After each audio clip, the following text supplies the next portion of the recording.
Yo, it's good. It's your host, Jayrose. And man, they did it. The Denver Nuggets did it. Their first championship in their existence. I think that's 47 years that the Denver Nuggets have been an NBA team. And this is their first championship. They've had greats. And Nikola Jokic and Jamal Murray are the first two to do it. And because of this, I feel like we're going to have some real uncomfortable conversations about these two. But before we get into the hoops, make sure you drop a like, subscribe, all that jazz. But we just going to get straight into it. First things first, congratulations to the Nuggets, man. I don't think anybody besides the Nuggets players and their fans even believed that they could get a championship. I definitely hinted at the notion in the regular season. I said that a lot of people are sleeping on the Nuggets, and I also said the Grizzlies. But, point being that people are sleeping on the top seed in the NBA or top seed in the West, whatever they were at the time. And I felt like it was just a little naive to do that. They're the top seed for a reason. They're winning all these games for a reason. So am I fully surprised that they won? No. They were the first seed in the NBA. I expected them to come into the playoffs and be good, especially because they're healthy, completely healthy. I don't think a lot of teams in the NBA, especially in this playoff run, are completely healthy. And the Nuggets have that for once, and they definitely deserve that. Their injury history has been a little bit crazy. Last two playoff runs, they didn't have Jamal Murray or Michael Porter, I believe. He might have been there for one, but I know at least last year, neither of them were there. So for them to come back, all the role players are healthy. All the role players are performing as well. And all their stars, co-stars, everyone's healthy. They come out, they hoop, they get it done in 5 games. I really am happy for the Nuggets, especially the Nuggets fans. If you watched the ceremony and the trophies being given out, the fans were elated. Those fans looked hyped, and I'm very, very happy for them. They seem satisfied with this win, and they should be. They definitely should be. It was a long road, and kudos to the Denver Nuggets front office for being patient. They could have blown this up at any point in time. There was ample opportunity for them to trade this. There was rumors that they were going to get Damian Lillard. There was a whole bunch of rumors that they were going to get Jamal Murray out of there and get somebody else new in, and they ended up not doing it. They had the opportunity to trade for Donovan Mitchell, ended up not doing it. They stayed the course, they kept their guys, and now they have a championship. So, that's always the ultimate goal, to take your homegrown talent and get a championship. So kudos to the Denver Nuggets front office for that. Definitely a big shout out to Jamal Murray. He was super emotional, and he deserved to be, man. As someone who is going through some knee injuries, some ligament tears myself, I know how hard it is to really get back on the court. And for him to go from an ACL tear to playing at that level, the highest level he can possibly play at in the biggest stages, kudos to Jamal Murray, man. Shout out Jamal Murray. I want to talk about what this means for Nikola Jokic, because we're going to have some real weird conversations about this man now. I feel like now that he's a 2-time MVP and he has a ring and a finals MVP in such a dominant fashion, he has to be a top 5 center of all time, right? How many other players in the NBA can you say achieve this same resume? It's a very short list. Very short list. There's a lot of great centers in the NBA all time, and I feel like Jokic is definitely one of them. We're going to have to put him up there with some of the all-time greats. I'm not sure just where yet. We're going to get to that. We have an entire summer to do all these ranking videos, but Jokic is definitely a top center of all time, and he's going to have to be a top at least 20 to 25 player all time, maybe even higher, maybe top 15, but Jokic is up there.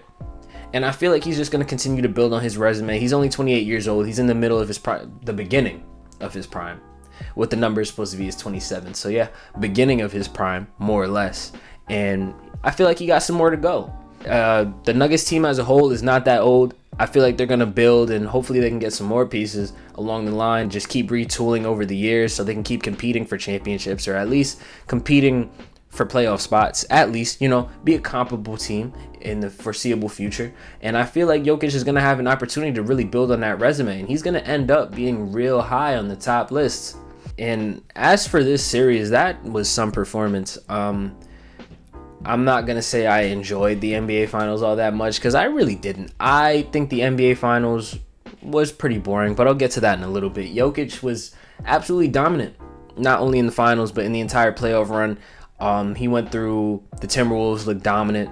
He went through the Lakers, made Anthony Davis look real small. Went through the Suns, dominated them as well. There's no pit stop he made where Jokic did not look amazing. He was no short of absolutely great the entire playoff run, and that's what you expect from your two-time MVP. He definitely distanced himself from Joel Embiid in the center conversations after this run, especially because Joel Embiid in his MVP year got to the second round and blew a 3-2 lead, but of course we can talk about that more later.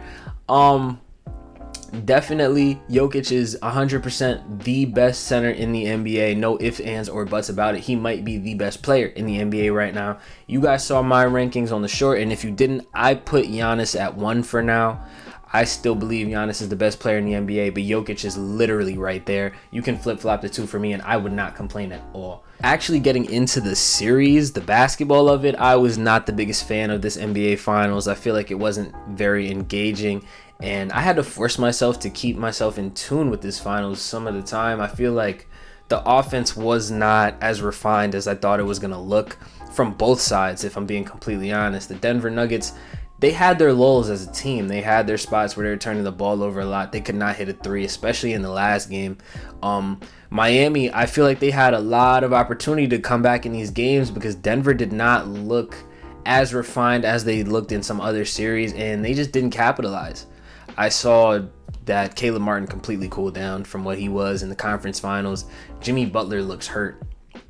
Point blank period. Jimmy Butler looks hurt. He did not have any amazing performances in this finals. He had a good fourth quarter in the last game, but if you're talking about putting full games together, I didn't see much of that from Jimmy. Bam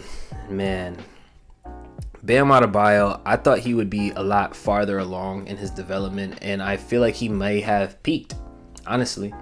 Bam, I feel like hasn't gotten any better since the 2020 season.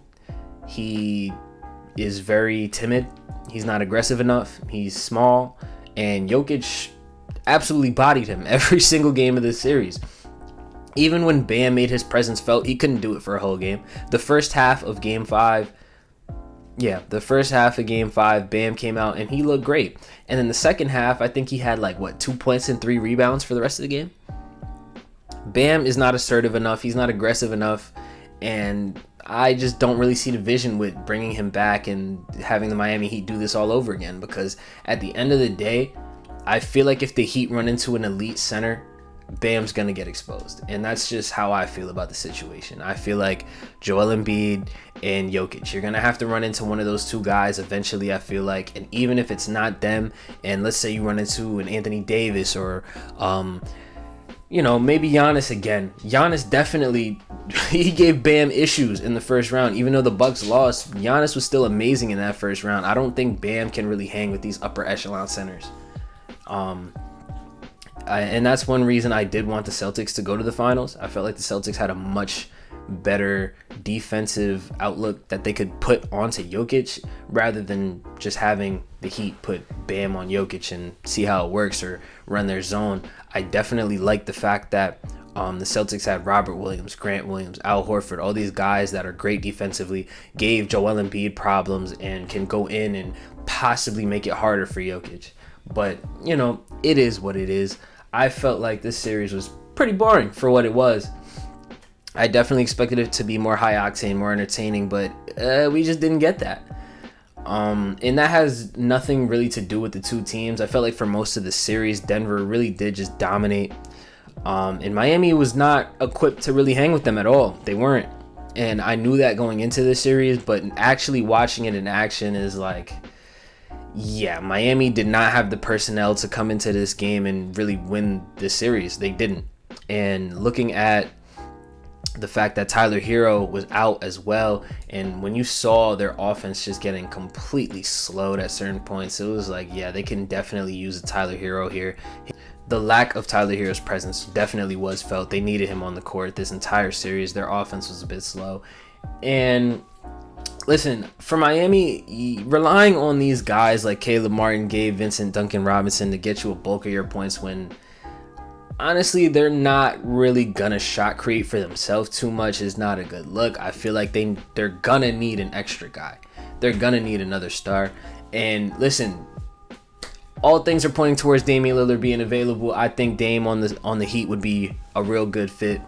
Dame, Jimmy, Bam, I'd run it back with that if that could possibly happen. But who knows, man? Who knows? Man, I'm sad though. There's going to be no more basketball until October. However, that does not mean the content is going to stop. I'm definitely excited to start doing off-season content, trade ideas, free agency moves, draft stuff, all of that. And then I'm just going to have some random videos mixed in between. We're going to do what we're going to do, and the content is going to get pumped out the entire summer. Please believe that.